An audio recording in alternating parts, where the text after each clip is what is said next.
si umwe cyangwa se babiri kuko ntawe waguseka, twese bitubaho. Haba igihe ukunze umuntu ariko ukumva kumuvugisha bigukomereye, kandi uwo muntu ukunda kumubona cyane buri gihe.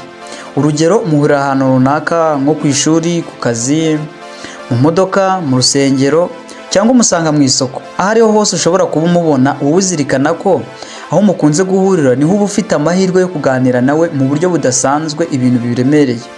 Yewe sinitaye ku cyo waba waramukundiye. Waba waramukundiye kuba yitonda, yitwara neza, afite imico myiza yaguteye kumwiyumvamo. Ibyo byose wamukundiye bituma ubona aho utangirira ikiganiro sasa. Igikurikiyeho rero ni ukubanza wigereranya nawe, ariko utazahubuka bakaguhindura umusazi. Ugomba kugendera ku byo wowe uzi ndetse n'ibyo ubona bigaragara cyangwa mu bikorwa bye. Ushobora kugerageza kwigereranya nawe ugasanga akurusha umushahara, akurusha amafaranga cyangwa gusumba cyane. Ibi byose ugomba kubanza wabimenya mbere, kuko wihaye ngo uzabimenya mwamaze kuvugana, ni hahandi mumenyana, mwamarana igihe runaka mugatandukana, ugasanga bya bindi wanze kugenzura nibyo bitumye mushwana.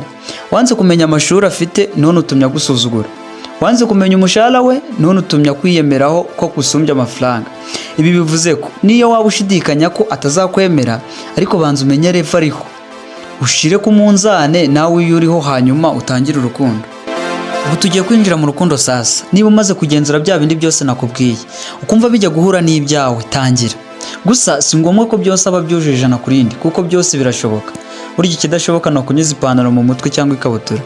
Rero gutangira kuvugisha umuntu ukunda bigusaba kugira ubwitonzi, ubushishozi, kandi ukagaragaza icyizere mu byo ukora, kugira ngo uwo muntu atakwirengagiza cyangwa ngo yumve utihagije. Niba mukunda guhurira ahantu hahurira abantu benshi, itegereza igihe ari wenyine cyangwa yisanzuye.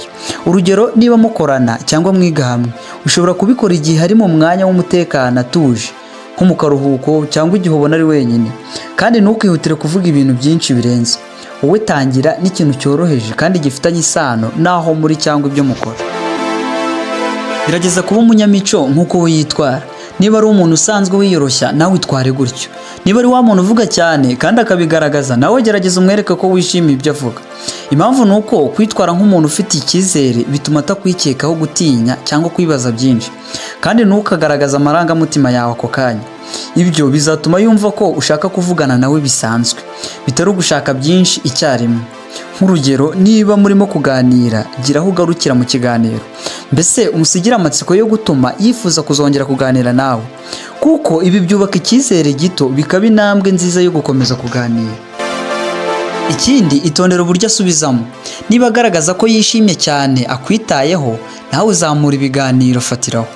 Naho niba agaragaza nk'utishimye, mbese ukabona ni nk'aho atakwishimiye, nawe wikomeza guhatiriza, wowe tegereza andi mahirwe, kuko ushobora kumutera isoni cyangwa ukamufata nabi.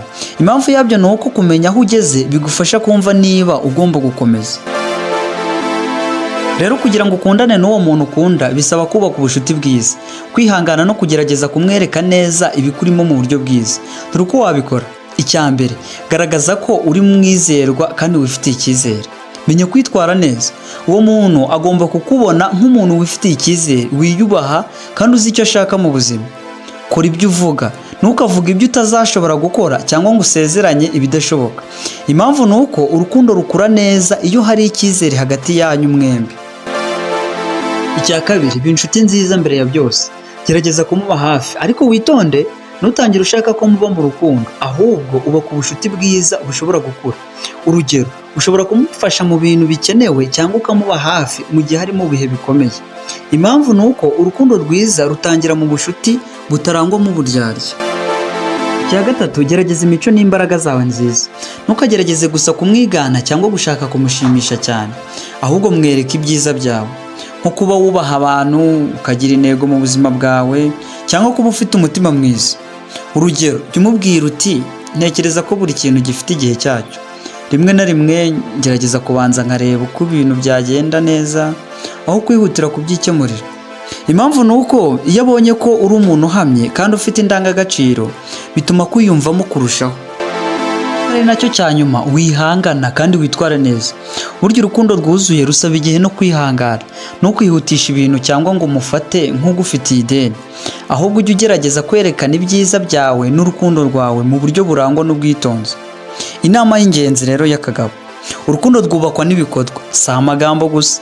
Igaragaze nk'umuntu ugira ibitekerezo byubaka kandi wiyubaha, kuko uko witwara nibyo azagenderaho mu gufata icyemezo cyo kugukunda.